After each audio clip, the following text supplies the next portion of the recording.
Hello, thanks for joining us. This is Alyssa Miller from Snyk, and thanks for joining our DevSecOps Insight webinar. During this webinar, we're going to dig into some of the trends and some key takeaways that we saw from the recent DevSecOps Insights report that Snyk and Puppet joined forces to create.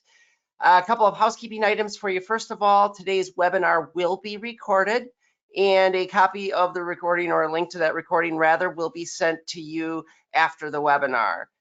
Secondly, we will be taking Q&A towards the end of today's webinar. So if you have questions that you would like to ask any of our panelists about the information that we've covered in today's webinar, please put those into the questions toolbar in your GoToWebinar session.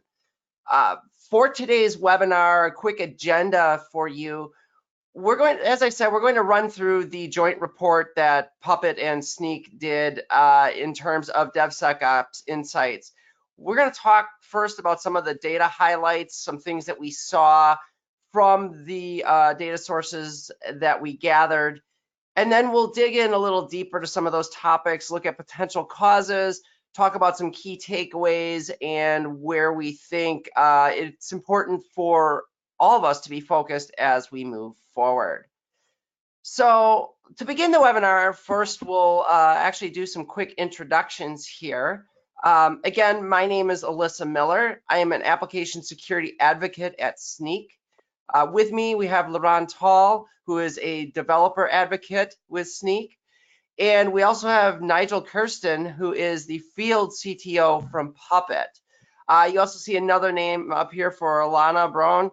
She is the director of product marketing at Puppet. She's unable to join us today, but was instrumental in our creating the Insights report for 2020. Regarding the Insights report, just about the data that we're going to be discussing today, where it came from, there were really two primary sources. We mentioned this being a joint effort. First was a survey that Snyk conducted last year called the State of Open Source Security that fed into our State of Open Source Security report. You can see the link there. It's available to you if you'd like to go download a copy of that report. Much of the data you'll see today comes straight out of the surveys that we conducted as a part of that. The second primary data source that we used was Puppet's State of DevOps report from last year, and this was completed towards the end of last year. Again, a lot of information gathered around just what does DevOps look like, what are we seeing in DevOps in terms of trends, and where people are in their adoption of a DevOps pipeline. So with that, we want to step forward and start taking a look at some of those key data elements that we saw from the report this year. And where we'd like to start really is just talking about the culture of DevSecOps. For any organization that's undergone some of this transformation into more of a DevSecOps paradigm, we come back to some of the same topics we always do. It's culture, it's process, it's tooling, or you'll hear people say people, process, technology quite often. And truly, if you're going to reshape the overall paradigm of development within your organization, it's important to look at these key aspects of how you're accomplishing your software development. And as you can see here, one of the questions that was asked as a part of our survey around DevSecOps was, who do you see having responsibility for security in your organization? Who's responsible for security? And as you see reflected in the graph here, shocking 81% of respondents said the developers. And then you can see a much smaller degree of respondents said the security team and operations. So there's some interesting some dynamics playing out here when you start to look at this, and the level of people see responsibility on developers more so than security or operations. So to start with, Nigel, I'm going to turn it over to you just to kind of give us your thoughts as you look at these numbers. What is this really saying to you? Well, I think one of the problems we have here is that in a lot of organizations, it's developers' sole responsibility. And I think what we sort of recognize that the ultimate goal needs to be is that it has to be a shared responsibility. And, operations get frustrated if developers take the security baton. Everyone gets frustrated if it's a hot potato being battered around the organization. Security get frustrated if no one else cares at all about security. Developers, if they only care about security and not about shipping features, don't really, make the kind of balanced progress that's actually required. And I think one of the really interesting things we're going to see here is, what does the world look like when it becomes a shared responsibility across all of these functions, where security are guiding and nurturing and sort of more being stewards of best practice, and you have integrated tools into the life cycle of the actual development process and the operations infrastructure that enable security to define overarching policy so that, responsibility matches authority. Developers and operations get to follow those policies and follow those principles and give input and collaborate on them. But it's not their sole responsibility, because I think the situation we all want to avoid is one where if there's a security flaw, everyone's pointing the fingers at the developer, because that's not ideal for anyone. So, Laurent, I know you kind of bring more of a developer perspective. Obviously, with Snyk, you're reaching out to our developer communities all the time. I suspect a lot of what Nigel just said kind of resonates with you as well from the developer perspective. Yeah, we do get blamed a lot. Just kidding. But I think there's like an interesting, there's like a couple of dynamics here in terms of like, why is it developers, which you could interpret. So I think one of them is, first of all, I think a lot of organizations do not specifically have a security function. Like, I think it's interesting to take that, and like when you think about like mid-sized organizations and enterprises, of course they will have it, but there's a lot of startups, a lot of small companies which, security is just not a function there. They do not have the talent, they do not have those resources yet, and they're trying to grow this up. So maybe, that is one angle where developers, would need to assume that responsibility to do that. Another interesting thing, I think, is it kind of makes sense that this falls under like developers being responsible for security, because developers and the whole rise of the full stack developer kind of like broadened the responsibilities and the scope of what developers do.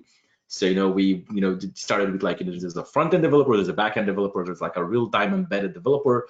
But as we go on and on, with, tech being a bit more inclusive and, a bit more touching on a lot of like from edge to edge of the technology space that we are working in, I think we're seeing that, developers kind of like assume some of the responsibilities. So they become a full stack. One of the things that they need to worry of is the performance of the web app that they build, the accessibility part of it. And, security is, another part that they need to worry about. And maybe another angle that I see that connects here is, well, developers in terms of, owning security is not about, being the experts of security, but being the facilitator that fixes it. Because a lot of times security teams will find a lot of, security issues, security bugs. This is not per good design of security, etc.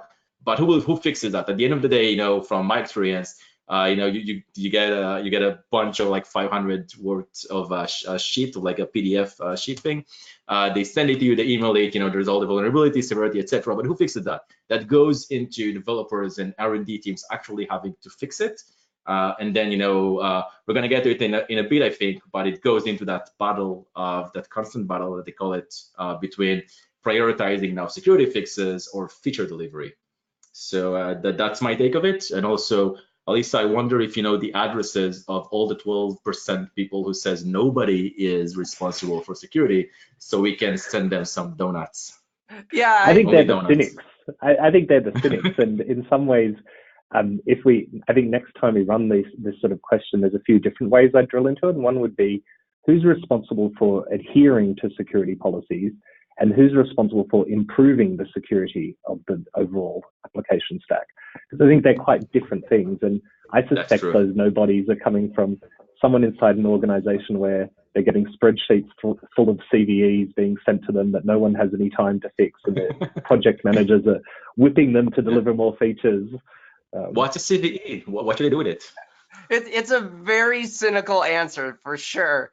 Yeah, and it's funny too, Laurent. You mentioned the full stack developer, and I think maybe what we might be seeing here too is even some of that trend, right? It's funny. You think about full stack used to mean a developer that did front end and back end, so they were doing the UI and they were doing the back end systems. Then we got into things like mean stack, and suddenly we started adding database on Yeah, top of that. And now we've true. got containers, and so developers are creating infrastructure as as software. It's like we keep Yes. giving more and more and more to the developers to be responsible for. And I think that may also be another reason that we see this trend where more and more people are saying developers are responsible, because yeah, we put all of it in their hands, every last bit of the technology from top to bottom, Yep. aside from maybe the physical iron that sits in a data center somewhere, is in control and being defined in a Git repository somewhere. Yeah, for sure. I totally agree. Yeah, we are expecting a lot from developers. I think to an extent, developers want to assume some of that responsibility.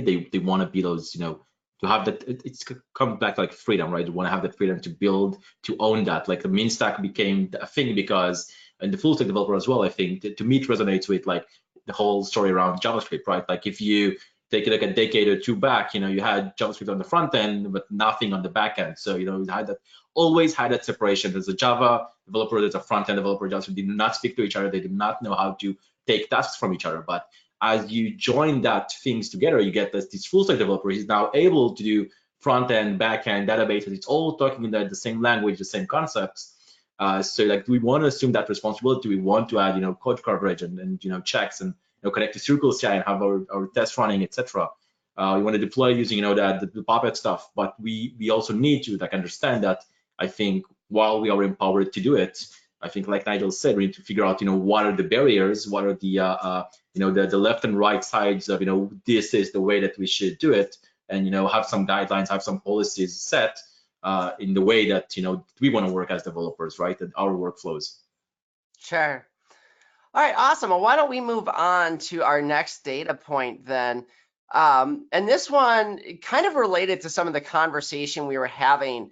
We talked to organizations about, how do you view security as it pertains to your DevOps lifecycle? And we broke down the responses by the level of adoption that we see of a DevSecOps approach within those various organizations that responded.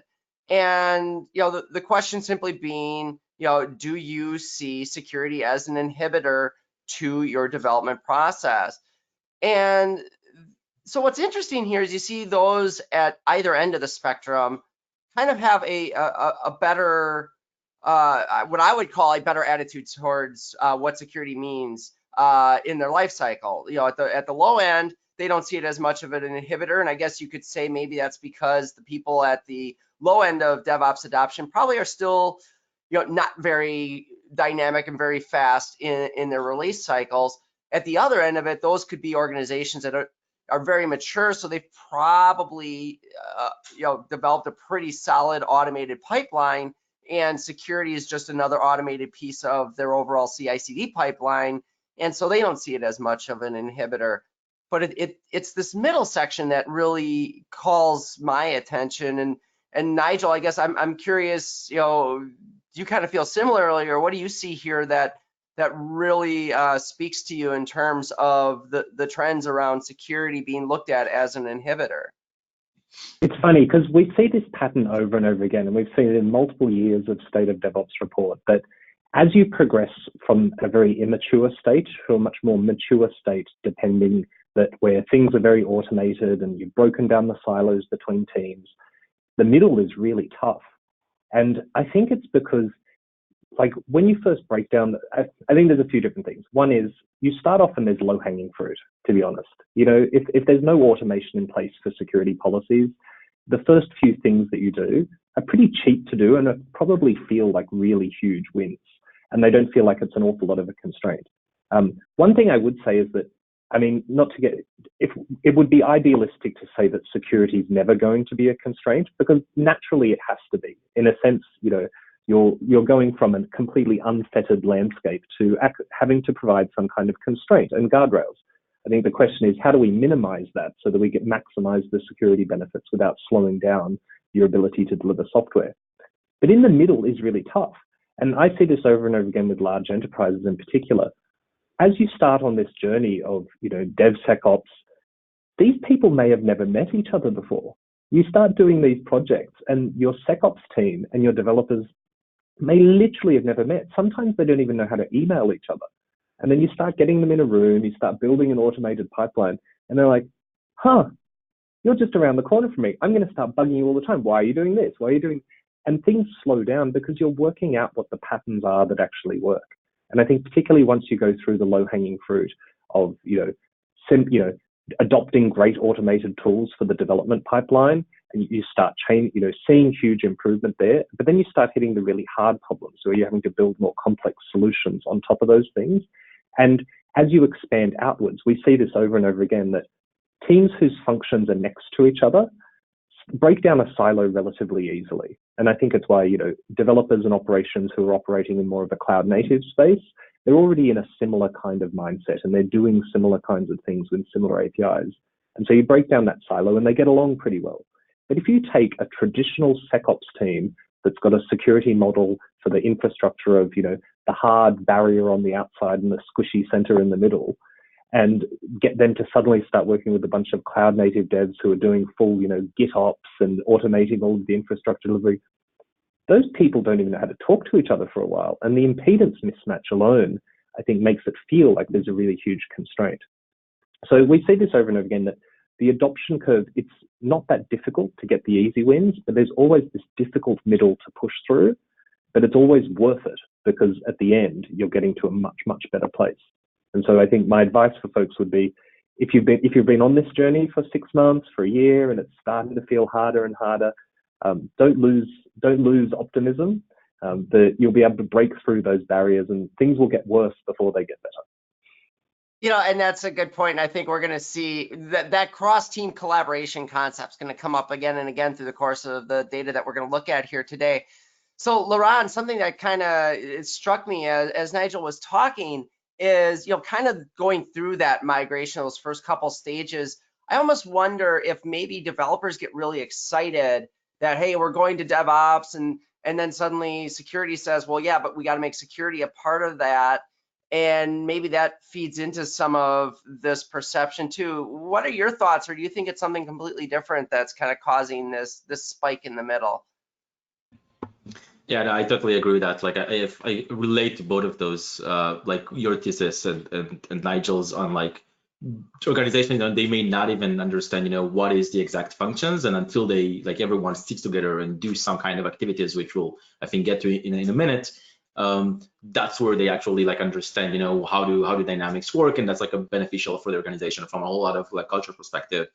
But, like, back on your point of developers, it is, I think there's something that this report, the data from Puppet touches on, which is, like, the confidence level, and, like, the fact that you're able to like integrate security easily, right? And the fact that you have that that security integration into the pipeline, have the security conversation through, like, some of the early security activities that you can do, helps boost confidence, right? It helps you connect to, like, the bigger narrative of what are we trying to do. It also kind of, like, relates to, that axiom of, like, asking the 5 whys, right? Like, why are we doing this? Should it be like that? Why should that operate like that? So the more that you drill into something, the more that you get a lot more people from the organizations asking those whys, it focuses you and, like, kind of, like, requires you to go into that step of doing things the right way. And when you go into that process, that's the confidence level. So having security as, like, I think, an integrated part of what you do really, as a developer, gives you that confidence. It's kind of like the same as, I think in not a long time from now, we're gonna see security as a default, right? As a default thing. I can't imagine, dev teams today running without having a CI pipeline that runs tests. That's kind of like, you have to have that. That's like the barrier of entry to a DevOps methodology. The thing is, in a few years, hopefully, in maybe a few days or weeks, we'll see.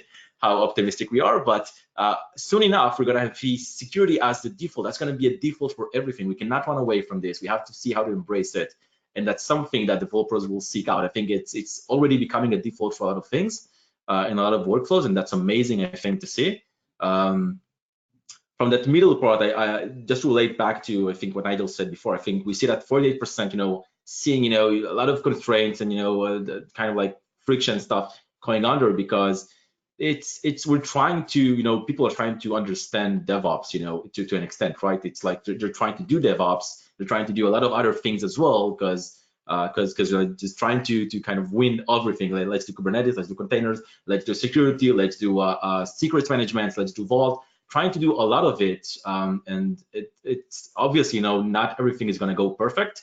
And like we said before, it's not like you can't use a security or a DevOps tool, just install it, use it, and it works. It has to go with a lot of culture, people understanding how things, kind of relate together. So there's a lot of like sub processes that need to take place in order for something to be successful. And I think that is the major, the major hurdle as well as promise of DevOps and then DevSecOps, being into an organization.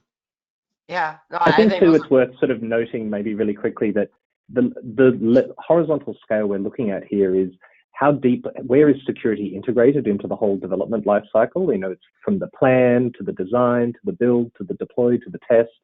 And so what we're seeing here, I think, is that if you do partial integration to the development lifecycle, like integrating to one part, like test, it's not that difficult to just put some tests into your CI/CD system. But then when you start getting into the planning phase, maybe that's where SecOps have never been to a development planning session or an agile sprint before, and they just start to discover all those problems. But at level 5 is where we see that once you fully integrate all the way along the life cycle, it stops being as much of a constraint. And you have automation, you have security policies, all of those things are just humming along through the whole life cycle. Yeah, but even there, it doesn't drop like, 10% security is a major constraint, right? Even there, you see a lot of room for improvement in terms of, how do we scale out security? Like, we haven't figured out that part. We need to figure it out. How do we scale it out? How do we make it accessible, usable, actionable? I don't know, like easy for people to and say people, developers, or like ops and everyone else that takes part of the organization, like make that like a useful thing of their workflows, right? They do not need to straight out do something else and then come back, right, and fix something. It needs to be something that is integrated in order to make that seamless, just like CIs or key parts of DevOps being there. Yeah, no, these are awesome points, and I think it points to there's certainly a lot of room for us to improve just in even how as organizations we go about trying to transform to a DevSecOps paradigm within development. And it's something that's out there for everybody. I look at it from obviously a security perspective, being a security practitioner myself, and it's what can we do from a security perspective to help with this perception that, okay, as we start to move into DevOps, instead of just standing there and being resistant and saying, no, you can't do that, how do we get to a point that we say, oh, great, here's how I can bake security into this for you and enable you to move down this path a little faster and adopt that DevSecOps approach quicker than the converse, which is standing there and saying, no, if you do that, we're not going to have visibility, we're not going to be able to do this or that. And so I think, from that security perspective, as professionals who claim to be experts in cybersecurity, I think that's something that we need to continue to evolve with as well, and just find those ways that we can start to enable this culture better. So I appreciate that. Those are some great thoughts, guys. Why don't we move on then, and we're going to look at some of the key takeaways.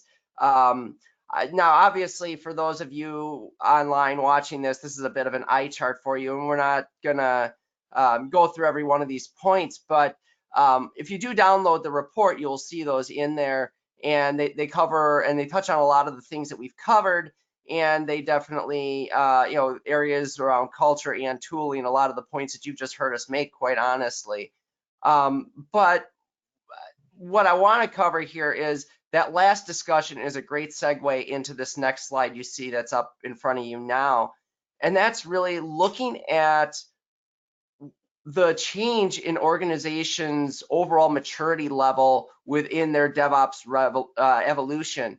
And what's really interesting here is, first of all, just obviously that large spike in the middle, that a lot of these organizations have kind of gotten to a medium evolution where they've implemented some automation perhaps, but they aren't really at a strong CI/CD posture at this point. You know, they've definitely got their struggles. They're probably at that point still working with issues with bringing security into that pipeline. And what you see is that percentage has remained really flat. It's where the bulk of organizations fall. And from last year, or from 2018 into 2019, we really didn't see much change. What we do see is, you can see, okay, maybe a few moved up from low into medium, and then a few from medium into high evolution. But a lot, and Nigel, you started to make this point earlier, and Laurent, in a second here, I'm going to kind of ask for your thoughts on it. Just the difficulty of continuing that evolution once you kind of begin down that path, and this slide seems to support that conclusion. So, Laurent, I'm going to turn it to you, and just what are your thoughts, kind of looking at this from an SDLC perspective, of, you know, what do you think this is telling us about these organizations, and why there's such a large bulk of them that sit in sort of that medium evolution space? Yeah, honestly, I have a question. I have to get Nigel's answer on this, which is, I feel, talking to developer friends, everyone tells me they do CI/CD. They have an amazing test framework, harness, doing everything for them. They deploy multiple times a day. But looking at this, I see that they're all basically liars. Well, liars might be a little harsh. I think if we look through the sort of underlying practices that underpin the evolutionary model, at medium evolution stage is where you've deployed a desired state machine like a config tool like Puppet. You've started using that to manage some of your infrastructure. You have a CI/CD system in place, but it's before you've got automated security policies. It's before you've got actual sort of cross-team collaboration in terms of sharing testing patterns, deployment patterns, all of those things that are a little bit more than code inside a big organization. And in many ways, and this is going to perhaps, maybe I'm one of the 12% from the earlier slide, cynical ones, but I do a lot of work with really big organizations, and I think we have to admit that there's a selection bias just in the people who will go and fill out a state of DevOps support. Like, that just means you're at least somewhat interested, And so I would say the real state of the world out there is actually even worse than this. And to a good degree of approximation, almost no one in a large company is at the highest levels of evolution, because it's really, really hard. And I think we've worked out over the past, DevOps sort of grew as a grassroots movement. It came out of a bunch of, practitioners, came operations, and realized that you could take a development approach to operations. And then we started getting much more sort of cross collaboration between the different groups, including security.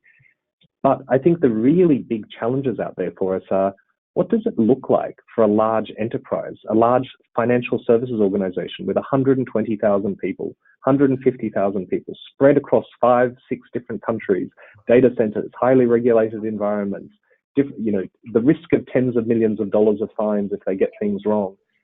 These people are the ones who are currently struggling with, what does DevOps look like at that scale? Because what it certainly doesn't look like is a small 2-pizza team responsible for the full application stack. There's a reason why you have segregation of duties at scale. And I think as much as we have all these success stories of, DevOps enterprise summits and various sort of events where people get up and talk about their success, I think there's still so much more room to grow. So I think it's not that hard to get to the medium stage, because quite frankly, the state of IT and development and security was really bad. And so we've gotten out of that pit, but to actually scale the mountain, I think is going to require a bunch of really difficult work. And I think particularly it's going to be challenging because these enterprises aren't used to sharing. They're not used to sharing their stories at that huge scale.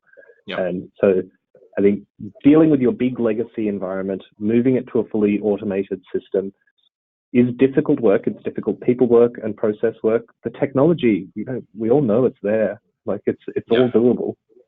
And DevOps is, automating DevOps is more than having, a CI running. It's, how do you have those metrics that you want to hit, right? Those deployment frequency has to be high.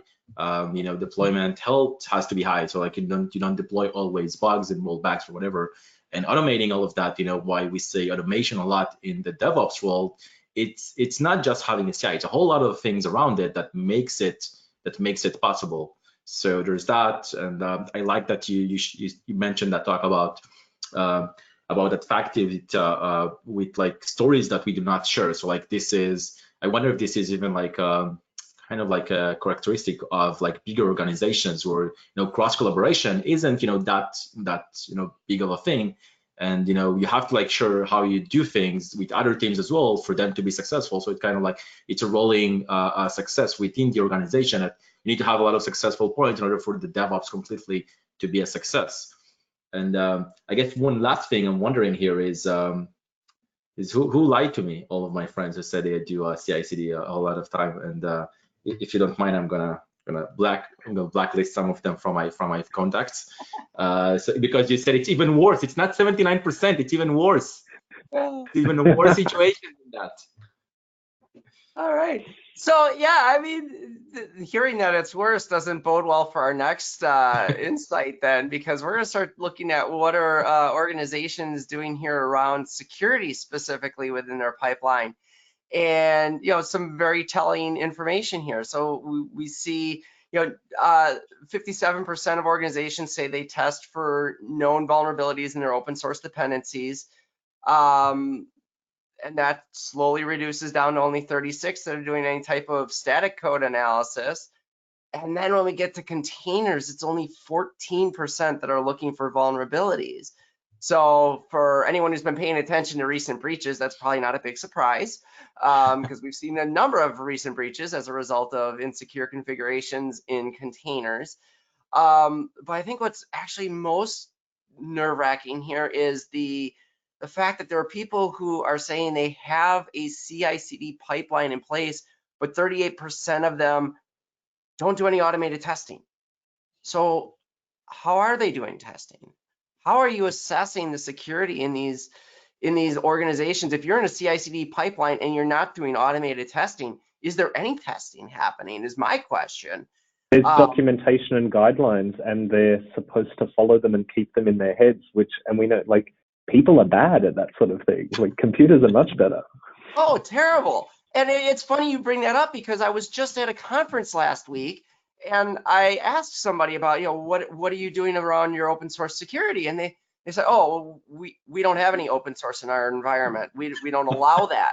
And I said, first of all, okay, what paradigm are you doing DevOps? And oh yeah, we're doing DevOps. And I pushed a little harder. I said, well, how are you auditing to make sure that there's no open source? And they said, oh, we don't have any active audits. It's just our policy. We don't allow open source.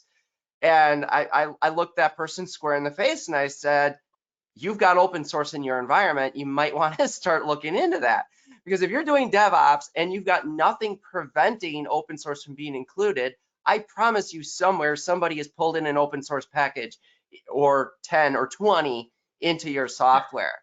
So I would say Laurent, that. I know you've got a lot of thoughts on this one in particular, especially around some of the container stuff that we see here.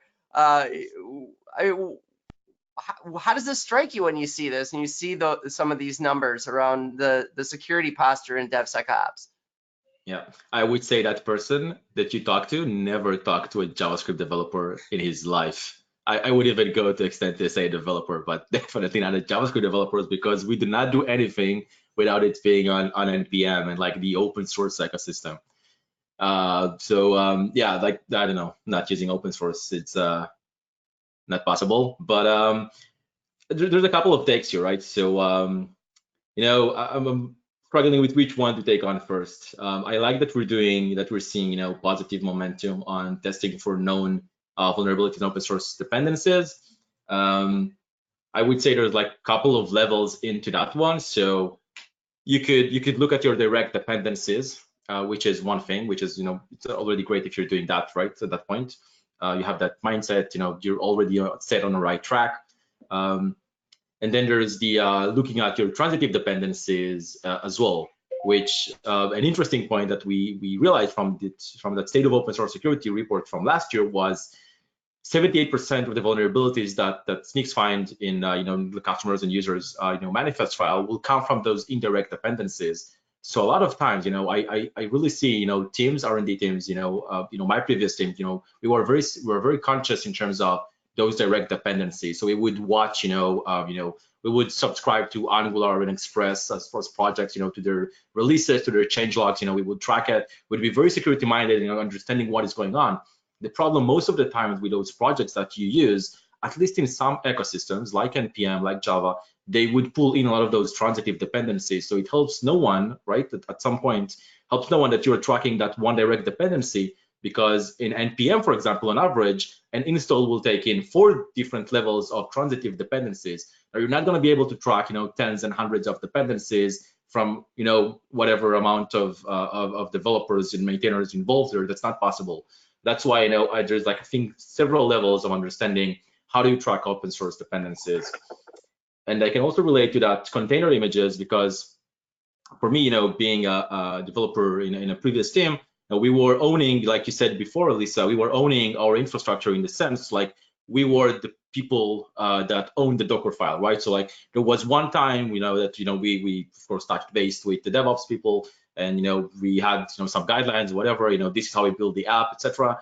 But from that point on, we were free to have that Docker file, change to an extent, because we had that knowledge. So for us, maybe moving from an image that is node 10 to node 12, whatever, made sense to us, but we did not understand the fact that we might be pulling, more vulnerabilities, because that's a different image. We have no idea what we're pulling. There was no sense of, we have those dependencies in the container as well. There's just different dependencies, not app dependencies, more OS dependencies. But those are just as well relevant. Maybe if you're spawning on, if your app is something that spawns off a convert, like an image magic CLI to do something, hey, you're using an OS level package, right, to the dependency, and if it has vulnerabilities in it, that's a problem. So I think from that extent, on the container side, I think we are just less aware of it. At least I can say that from the developer side. If I would have to take me and my team as an example, it is not something that was well known. And I think there is a great shift that this is now an awareness that this infrastructure is part of something that we need to take care of as well. Yeah, and I think we're going to continue to see that be a problem, going forward as containers become more and more popular right now.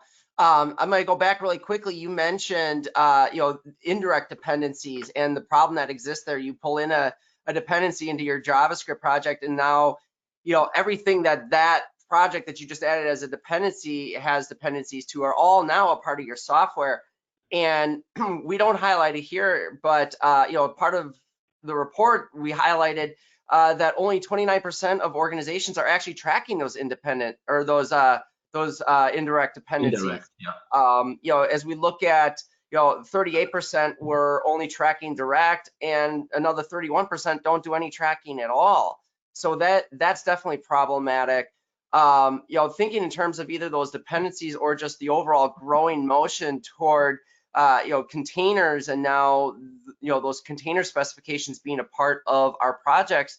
Nigel, I'm curious what you're seeing from your side in relation to a lot of that, because I can tell from the look on your face you've got some thoughts on this one. So there's a few things. So first, I'm going to betray my credentials as being I'm coming at this somewhat. My heart belongs with ops, but I think there's no question containers are a really huge boon. But I think unfortunately what we've seen in a lot of areas is that development teams have used containers as a way to avoid operational responsibilities, to just bypass the operations teams. And there's that old joke about DevOps for developers means I don't need ops, and DevOps for ops people means I get to do development. I think the same thing can be said about DevSecOps, that it's really easy for developers to end up in a mindset where they go, well, I don't need security and I don't need operations, because now I can push my own containers, I can do all of these things. But they don't necessarily have, I think, either an operational or a security mindset. And this is why I think collaboration is actually so important, because security people are a bit different, and they're different in a good way. They're they're constantly thinking about different kinds of attack vectors and different things. And there's different kinds of security. It makes sense for developers to be responsible for sort of application architecture security, because they're the ones who know the internals of various things. But I think your ImageMagick example is a really, really good one. Almost every Linux sysadmin out there has little red flags about image parsing command line utilities, because we've had decades of them being issues, because a lot of these formats are a little bit unsafe and it's easy to get things wrong. So I think ImageMagick, leaps out to an ops person as being a potential red flag in a way it might not for a developer. And I think if you add on top of that, then in a lot of companies, applications are built under a project-based funding model. So you have a project gets funded, a team of developers gets put together to build it. They're building it. They may be shipping via containers because that's how they get to go fast, and they sort of, avoid some of these other responsibilities. And then the team gets disbanded. And sure, there may be a build pipeline to keep pushing out if you update the application, a new version of the container goes out, but there may not be operational and security concerns baked into that pipeline. And I think this is, again, where, collaboration has become so key, and to pull operations and security people, shifting them left into the pipeline to work together so that we end up building systems that are more robust over the long term. And, if you were to use something like VMware terminology, it's not just about day 0 and day 1, it's about day 2 and day N as well. It's the ongoing operational cost and maintenance that's what ops people tend to have in their heads, not necessarily app developers.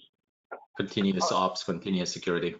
That's a really good point. And yeah, I think that's probably something that we miss a lot when we think about DevSecOps, and that whole approach is there is that ongoing component. And how do we make sure we think about CI/CD and that being kind of an ongoing, continuous deployment sort of situation, but the continuous ops side of that, I think, gets lost quite often. So I really appreciate that. So we're going to change gears here a little bit, and kind of going back to, we'll go through this one pretty quick, just because it kind of goes back to a topic we talked about before, and that is really the fact that as we look at firms who are at a high stage of their DevOps evolution, so those who are on the far left of that one graph we saw, the little whatever, with 10, 13%, something like that, within those organizations, 22% of those see the highest level of integration in security. So what this is telling us is we're seeing that as you become more mature in DevOps, and I know, Nigel, you mentioned this, the better you get with your pipeline, the better you're getting at baking security into those processes. So this is, I think this lends a lot of support to what you were saying before, Nigel. I think we can sum this up really, really quickly. And it's basically that the foundational practices that cause you to succeed at DevOps, which are cross-team collaboration, a high degree of automation, defining things in code rather than documents, and having automation build, test, deploy, they're all the same things that lead you to be successful at DevSecOps. You're just deploying different kinds of tooling and process and guardrails and collaborating with different teams within the company. And I think once organizations have worked out how to break down those silos and allow more horizontal cross-functional collaboration, and for teams to have the authority to do work without crossing lots of organizational boundaries to get their job done, and still deliver high quality, resilient infrastructure and applications, being able to then layer on top of that security concerns is relatively easy. It's the same hard work required to get there, whether you're coming at it from security side, DevSecOps first, DevOps first, whichever groups you're trying to push together and collaborate to deliver software, the first one's the hardest. So that's like a perfect segue into our next point. And Laurent, I don't want to take away your opportunity to speak to this, but I think we can combine these two. And that is really the fact that we've seen exactly what you just said, Nigel, from the work that we've done in analyzing this report. And that is the fact that there are key security activities that, as we dive into those, they really contribute to that sense of a shared responsibility. And one of those being threat modeling is a key example, and it's one that I harp on, and Laron will laugh the minute I start talking about threat modeling, because I never shut up about threat modeling. But it really is, it draws together the operations people, it draws together the developers and the security people and the people we never talk about when we talk DevSecOps, the business people. They're all a part of that process. And I know, and we don't have time to get into it today. I could talk for an hour just on this, but how do we really bring threat modeling back into the play when we're talking about DevSecOps? And I don't think automated tools are the option. We've seen some vendors go after that. It hasn't worked out as well as we would hope. Threat modeling in general is kind of a heavyweight traditionally activity. There's a lot of big frameworks around that. So, but there are ways to do that, and there are ways to bring that forward, and we can talk about that at another time.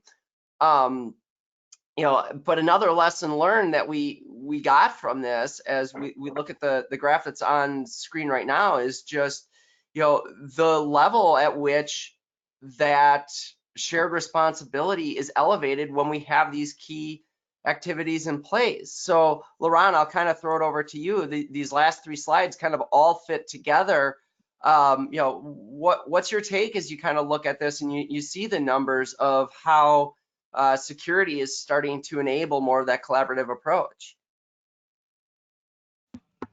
Yeah, I feel that like we talked about that threat modeling part, and it's one of them, but it's a lot of if security is something that you are empowered to do, if the organization talks about it in a way that is it's part of the day-to-day activities, right? That's kind of like the DevSecOps thing it is part of your responsibility to do it. It is integrated into the CI. It is into all of those kind of day-to-day activities that you do. Like you do a code review. Are you also doing like a security code review? That is also like part of having that culture or having a security mindset. A DevSecOps thing kind of ruling around the organizations.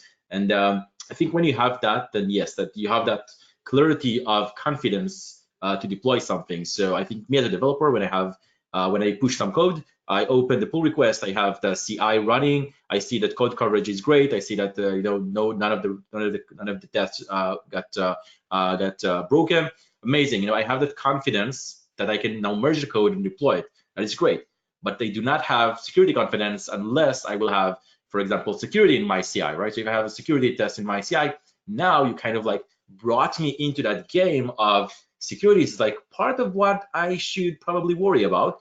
And if it's green, that's amazing. And I have this confidence that I'm like, I will go ahead and maybe deploy this because I have like good confidence that security is not going to come and knock on my door and says no, you did something bad.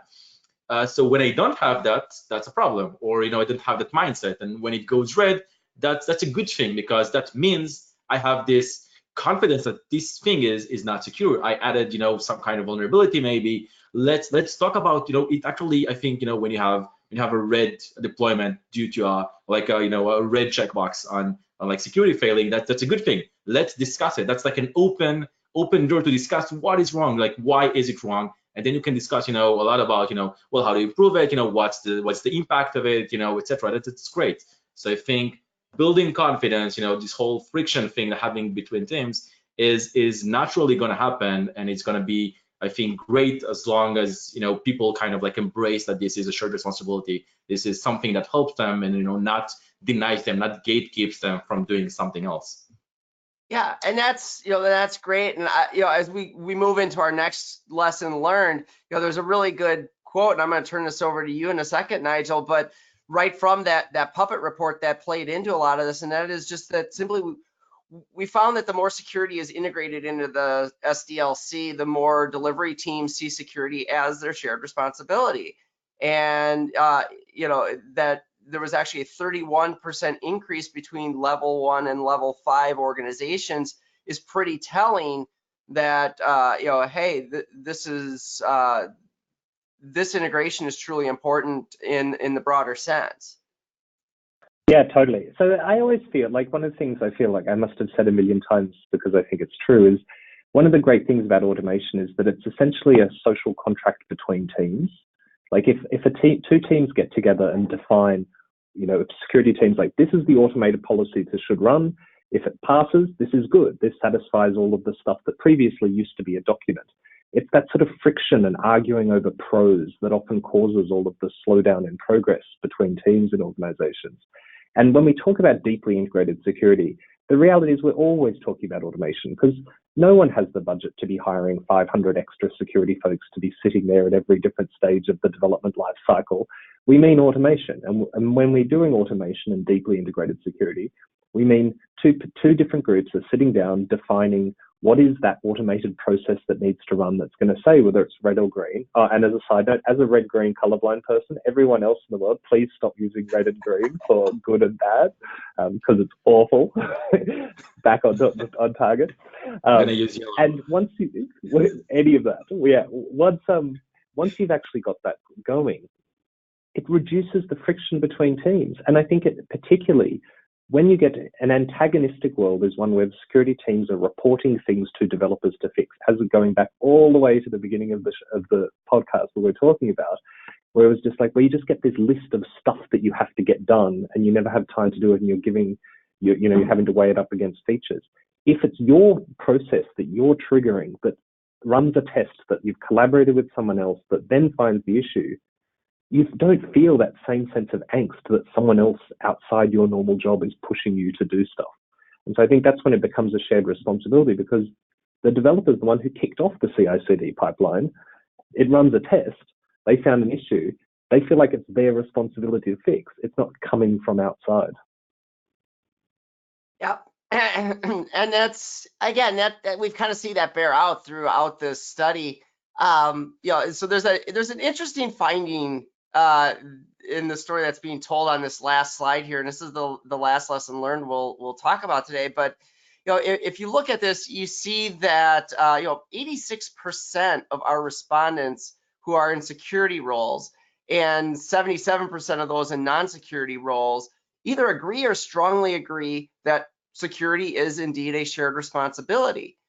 But see, I see this and I think back to that very first graph we looked at where 80% said security is the developer's responsibility. Well, how do you say that it's a shared responsibility, but then it's all on the developers? And that's where I think we've got work to do, right? I think, unfortunately, DevSecOps, DevOps, that model where we've pushed a lot of this capability to the developer has resulted in us pushing a lot more of expectations around responsibility to the developer. And that's the part I think maybe we took it too far. They have the capability. They are integrated into that process in a way they never were before.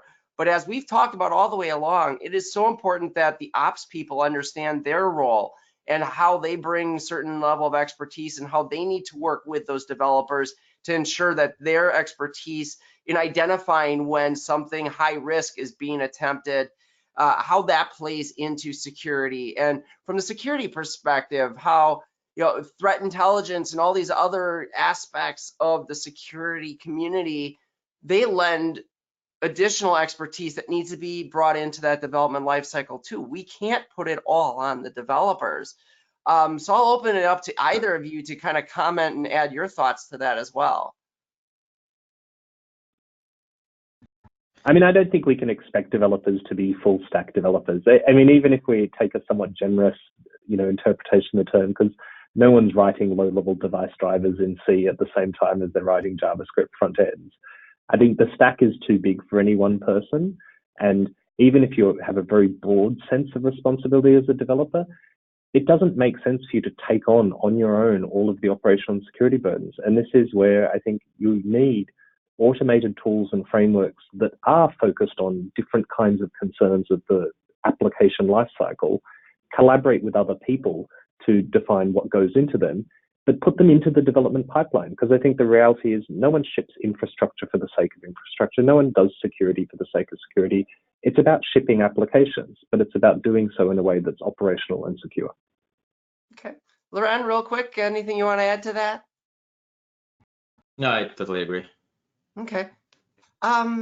So we've heard the themes, right? I think some of the big themes we're hearing is just the value of the collaboration and really being aware of the expectations that we put on each other and how to ultimately kind of level those off.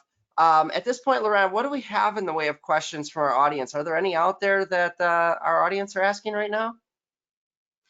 No, nothing so far, except me. I have a question about my friends and why they have lied to me about being so CI/CD oriented. I'm not gonna let that one go. Maybe you just have really great friends. All of my friends are in that level 5 of DevOps and security integration level. That's what I get from it. That's it. That's the one. Amazing. So I mean, let's summarize then. If you want to move to the next one here, it's really what we've seen is there's a lot of organizations that have moved to that medium level of DevOps evolution. And we see the drag that brings security along with that. 22% of those firms being at the highest level of security when they're getting to that higher level of DevOps. And on the flip side, some of the concerning things we see just around, again, how security is getting integrated at some of those lower levels. 57% of respondents who are, testing for known security vulnerabilities, but only 37% of those are really tracking their direct dependencies, and an even greater number aren't tracking at all. So definitely some room to grow here. I think we continue to make progress as an industry, and we see that each year that we do this report. So Nigel, I'm going to give you 1 minute to just your closing thoughts in terms of the state of DevSecOps as it stands today. I think it can often seem like an insurmountable hill of what are all the different things we could be doing to go from sort of an older way of working to this big new, brave new world. And we often hear all these bright success stories about what the shiny future looks like. If you want to start with anything that brings people together to work together on something that results in an automated pipeline. Those are the things that culturally will have the biggest impact. Awesome. I know what Elisa is thinking now. So Laurent, same to you. I'll toss it over to you to give us a quick what's your closing thought? What do you want to say to, other than the people who've been lying to you all this time? I think there's really good promise in terms of security being something integrated in the way that we do day-to-day things. I think it is amazing that developers are being seeked out as responsible, even though we're saying it's a shared responsibility, but they are a key part of that. If you look at the ratio in an organization, 100 developers to 10 DevOps people or like ops people, and then 1 security person, you understand if you want to move the needle along, you're going to need to scale out through those developers in a lot of ways, right? And I think that having that notion, having that thing around the context of they are key to drive things is great, and I want to see more of that. So I think that's my takeaway. Okay, and I'll close out by addressing kind of my security community. That's where I come from, and it's really the reminder to have some of that empathy, to understand the roles that we all play in this, and to be aware that we all bring an important piece of expertise to this, and we all have our own motivations, our own responsibilities. Yes, security is across the board, but there's so much we can do from a security perspective to really improve upon how we integrate into this. And that ownership is on us. It's not on the developers. It's not on the ops people. It's on security as well, to make sure that we're enabling, we're not inhibiting, and that we're bringing a strong message of cooperation to that DevSecOps paradigm. So with that, I want to thank everybody who joined us today. Nigel, Laurent, thank you guys so much for being on the webinar today, and thank all of you who have stuck it out with us for the last hour and have gotten to hear a lot of these really cool insights. Again, a reminder for you, this whole session was recorded. We will make that recording available at the completion of today's webinar. So keep your eyes on that as well, and feel free to share that recording after you receive it with anyone you think might benefit from today's discussion. So thank you very much. Really appreciate it. Again, Nigel, Laurent, thanks so much. Thank you, Elisa, for running this and sharing all of your thoughts as well. All right. Thank you so much. All right, have a great day, everybody. Bye-bye. Bye-bye.